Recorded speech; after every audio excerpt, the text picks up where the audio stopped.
আসসালামু আলাইকুম এভরিওয়ান, কেমন আছেন সবাই? আম আমি রিসেন্টলি আমার গ্র্যান্ড প্যারেন্টসদের এরায় চলে গেছি। কিভাবে? আমি দেখতাম আগে নানা ভাই বা দাদাদেরকে দেখতাম, দাদা ভাই, নানা ভাই মোস্টলি যে উনারা শীতের দিনে তেল-টেল মেখে বসে থাকতেন রোদের মধ্যে। তো আমার কাছে খুব ব্যাপারটা একটু লাগতো যে তেল-টেল মেখে বসে আছে কেন? আচ্ছা, বাই দ্য ওয়ে যারা ভাবতেছেন আমি সানগ্লাস পরে বাসার ছাদে বসে আছি, না। আমি এর আগেও কয়েকটা ভিডিওতে বলছি যে এটা ফটো সানগ্লাস। মানে এটা আমার নরমাল গ্লাসেস।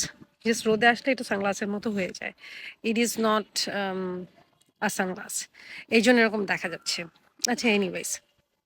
সো আমি ওই সময় দেখতাম যে নানা ভাই, দাদা ভাই উনারা সব তেল-টেল মেখে রোদে বসে থাকতেন। তখন আসলে বয়স অল্প ছিল, বুঝতাম না। এগুলার ইম্পোর্টেন্স লাইফে বুঝতাম না। এখন বুঝি গা হাত পা ব্যথা করে এবং আমার আব্বা ভিটামিন ডি ডেফিশিয়েন্সি তে অনেক ভুগছেন। আমার আব্বা একদমই চেম্বার থেকে বের হতেন না।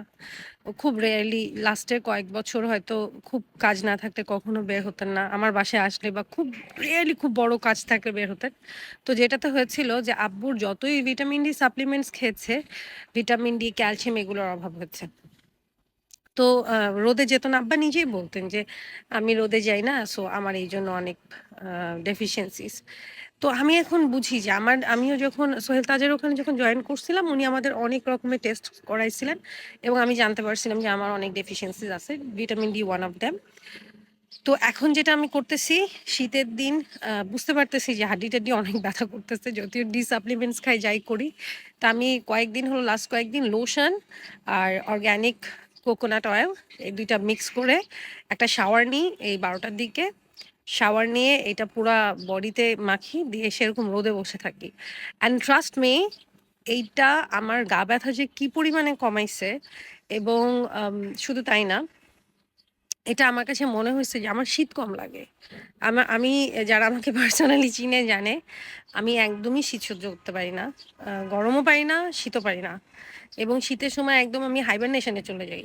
একদম মানে বাসা থেকে বের হই না। ইভেন আমি লন্ডনে আই রিমেম্বার যে আমি শীতের দিনগুলা ইউনিভার্সিটিতে যেতাম না। ইউনিভার্সিটি ক্লাস করতাম না, বাঙ্ক করতাম। শীতের জন্য। আমি একদমই শীত সহ্য করতে পারি না। কিন্তু এই যে আমি কয়েকদিন করতেছি, আমি দেখি আমার শীত কম লাগে। আমার রাত্রেবেলা বা বিকালবেলা থেকে জেনারেলি শীত লাগা শুরু করে। আমার শীত কম লাগে আলহামদুলিল্লাহ। তো যারা আমার মতো প্রবলেমে ভুগতেছেন, যাদের এরকম হাড্ডি ব্যথার প্রবলেম আছে, ডেফিসিয়েন্সিস আছে, যাদের একটা আলহামদুলিল্লাহ একটা ছাদ আছে যেখানে যে বসতে পারবেন, একটু গোসল করার পরে তেল দিয়ে, লোশন দিয়ে, তেল দিলে বেটার। আমার কাছে ফিল হইছে তেল দেওয়াতে আমার স্কিন অনেক বেটার হইছে, যেটা একটা বয়সের পরে আমাদের ডিহাইড্রেশন এর প্রবলেম হয় প্রচুর। সো